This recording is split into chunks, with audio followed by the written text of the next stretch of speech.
In my last video, we talked about Star Citizen and where it is today. You may have asked yourself, as a new player, how do I get started with Star Citizen? Before jumping into the game, there are some decisions to make. I will be going over some of them now, and the decisions I personally made. If you liked and found value in my last video, this one as well, I would really appreciate a like, subscribe, and if you want to know when the next video will come, hit the bell icon as well. Let's begin. Heading to the RSI, or Robert Space Industries, website, you can find the pledge store at the top. As their main moneymaker, it is a bit small up there, but I digress. Here, new potential players can find the ship they want to jump into the verse with. The Star Citizen community always recommends new players to get a starter ship. The website even lists them as starter ships, but let's look at them in a little more detail. They highlight these game packages, the Aurora MR and Mustang Alpha starter packs, both $45. But there are more packages to choose from, and usually suggested to try different ones than these two. So as you can see, it says they are both in stock, and what that means, most of the ships in Star Citizen are not available to purchase 365 days a year. There are special events that happen throughout the year, one of them coming up very soon, where all or most ships will be on sale. Currently, you can only buy the game packages, with a very few exceptions, but let's look at the game packages as a new player.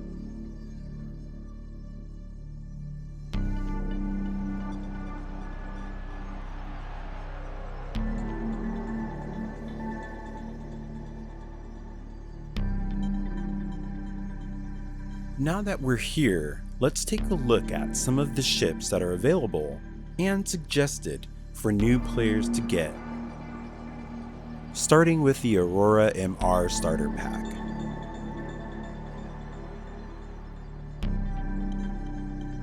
The Aurora MR is a light fighter technically, but for a new player, it is quick to claim, and there is a bed behind the cockpit of the pilot. They call it a bed, but it's more of a capsule hotel. So what that means, when the player is landed away from a station, away from a city, they can go to their bed and log out, coming back later to log back in to the same location. So a lot of players suggest get a ship with a bed. Not all starters have beds, but the Aurora is one of them.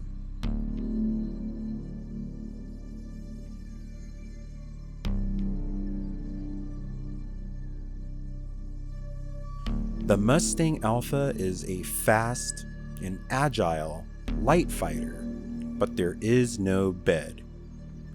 If you want to jump into Star Citizen and just shoot stuff, all power to you, but you will not have a bed, which, if you're just going to stations and to your hometown, you'll be fine. Most players do that anyway. So taking a look, these are the only packages that are $45. A big recommendation is, if you're really scared of spending your money on this game, spend $45 on one of these two packs. If you like it, upgrade. If you don't like it, you just spent $45, which is a lot cheaper than games usually are today. So a lot of people recommend to get one of these $45 ships, which gives you access to Star Citizen, just like all the ships here, earn in-game money and use that to buy ships. Now, if you and a group of friends play, if you join the org of one of your favorite content creators, there's probably a lot of people you'll be able to play with as often as your schedule fits, where you will be making money constantly. So these ships and more will be quite accessible with in-game money, meaning you only have to spend a minimum of $45, leaving you with these two ships. Now, between these two, I would choose the Aurora. Again, it has a bed, which is convenient if there's bugs.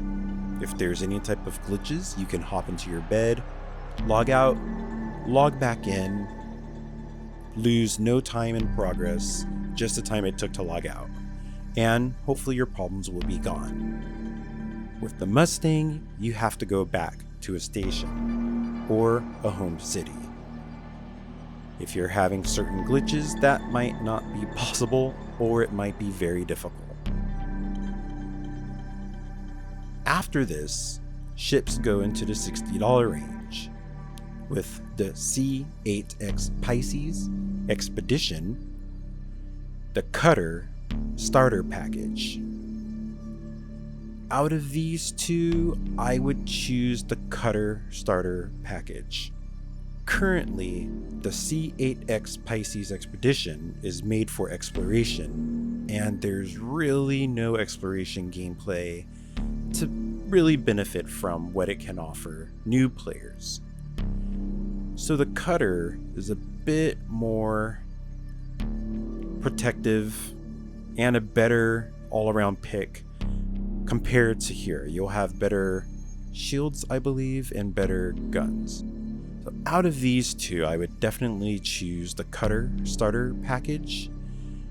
It's obviously up to you. If you like the design of the Pisces, go for the Pisces. But the Cutter is usually recommended as a good starter package for new players. Going down, we have the odd $65, it's the only one, starter pack, the 100i. The 100i comes from the brand Origin, which is, let's just call it the in-game BMWs. They're high-end, luxury, focused ships. So if you really like the design and want the luxurious feel, the 100i is a choice for you, but it's not typically recommended as a starter ship. Moving up to the Avenger Titan, the only ship at $75, this is what I started the game with. The Avenger Titan has a big gun on the front, with two smaller guns on each wing, and a decent amount of cargo space in the back. Behind the pilot, there is a bed, so players will be able to bed log. Meaning, the Titan will allow players to dogfight and win some low-level bounties, do cargo missions with the space you have in the back, and bed log for whenever you need to do that for $75. Now, can the other ships fight? Not as well as a Titan. Do they have cargo space? The Cutter does. The others don't. So the Titan is probably the better choice. Next, at $90, the Aero Starter Pack. The Aero today, as of the recording of this video, is the meta dog fighter.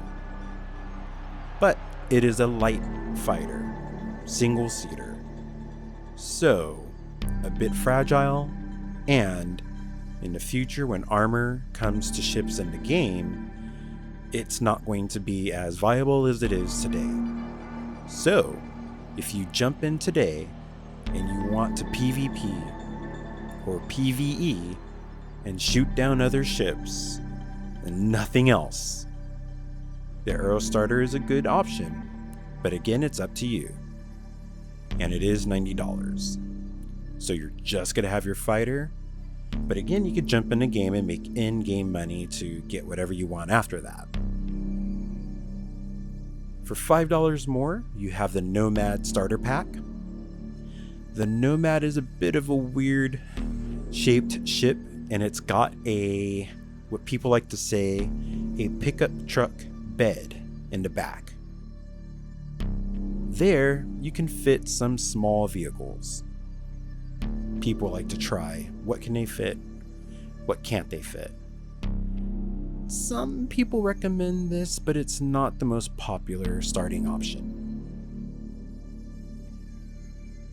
Moving down, I will stop at the Cutlass Black and not discuss these other ships, because the Cutlass Black is one of the most loved ships in the game for your second ship.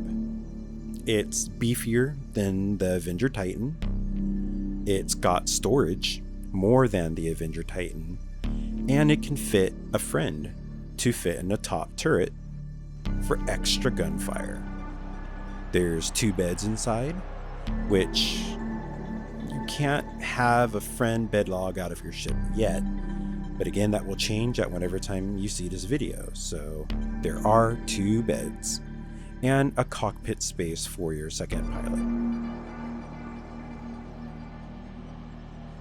This is what I upgraded my Avenger Titan to.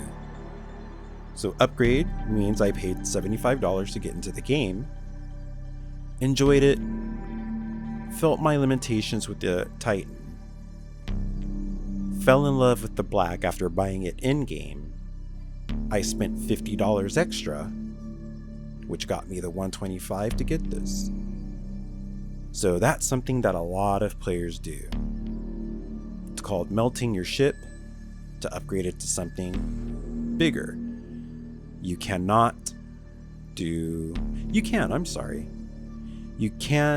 melt it for the value you paid for the ship, and then you could spin that over.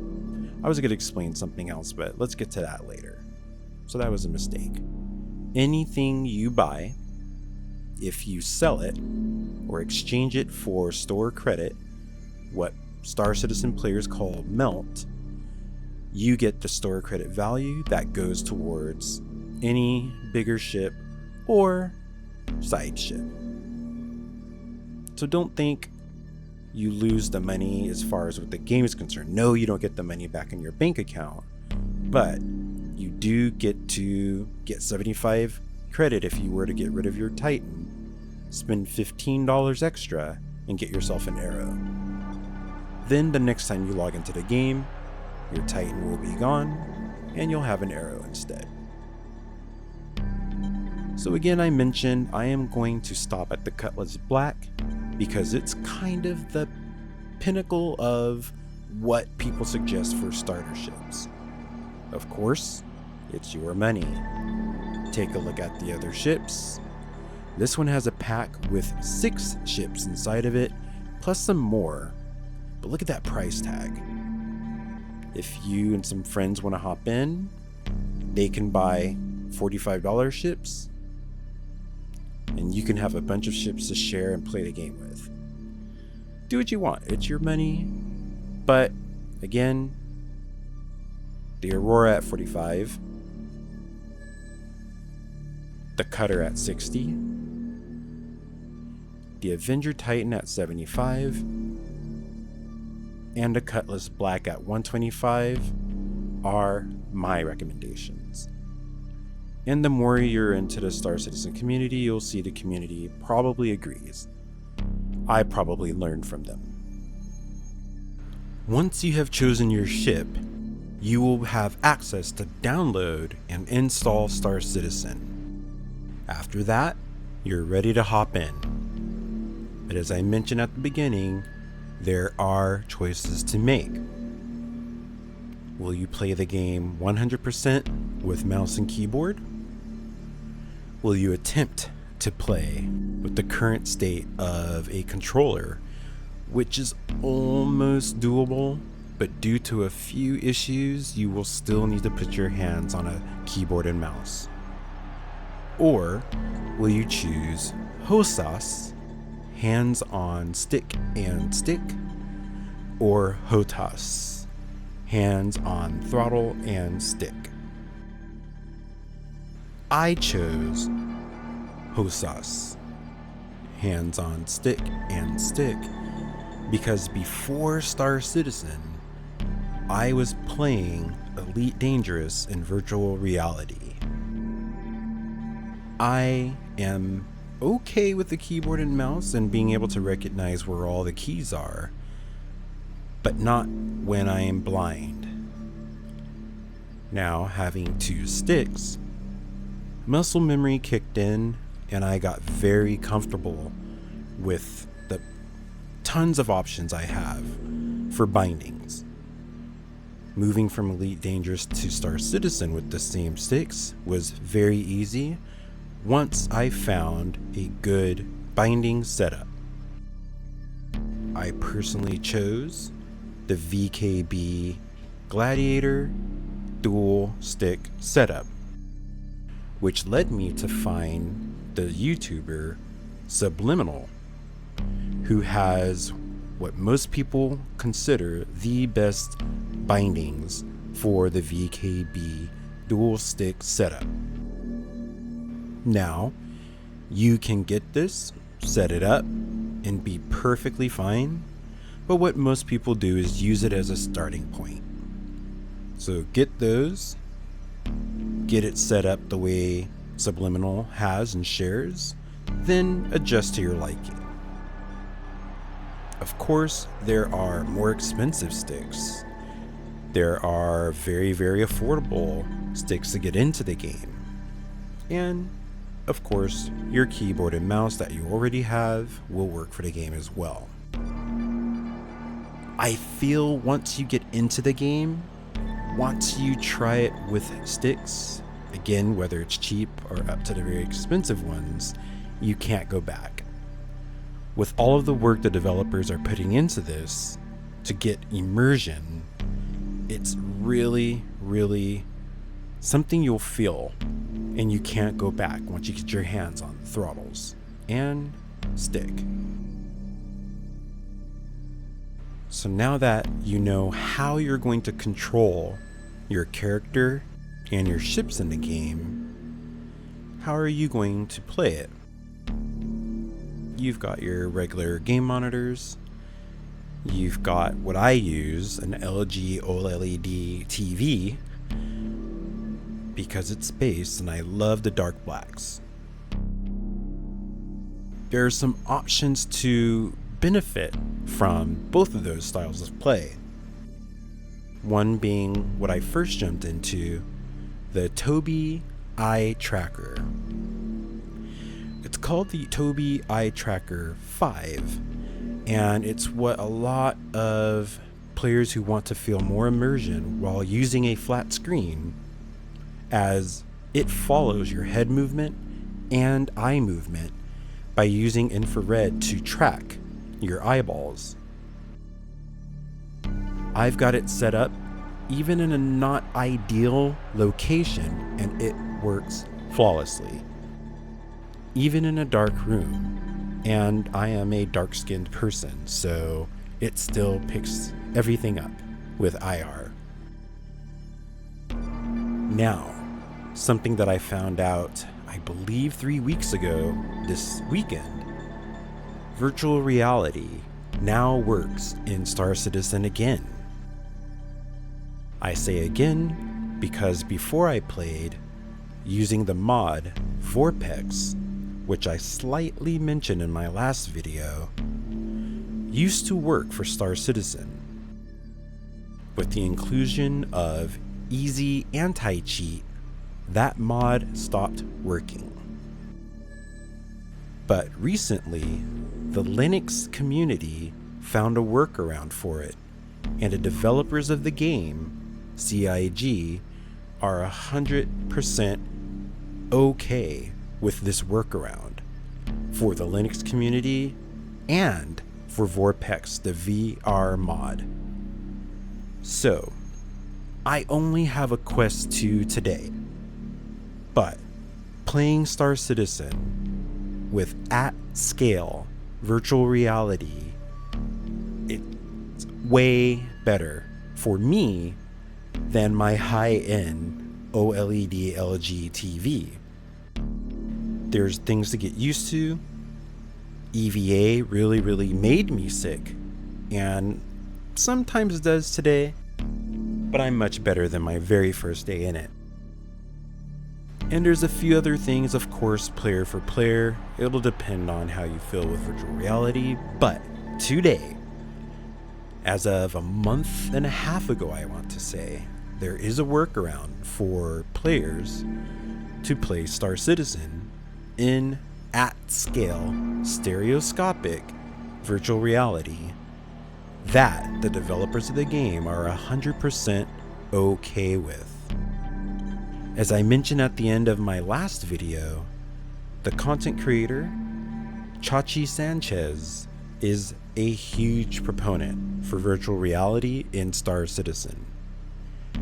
I linked to his YouTube before, and through there you can look at his videos to find out how to play Star Citizen in virtual reality. Following his video and his description of the process will lead you to links, one leading to the Discord where I am very active. Again, with this very same name, you can find me in there, and I'll try to help you out, as well as others in the community, to playing Star Citizen in virtual reality.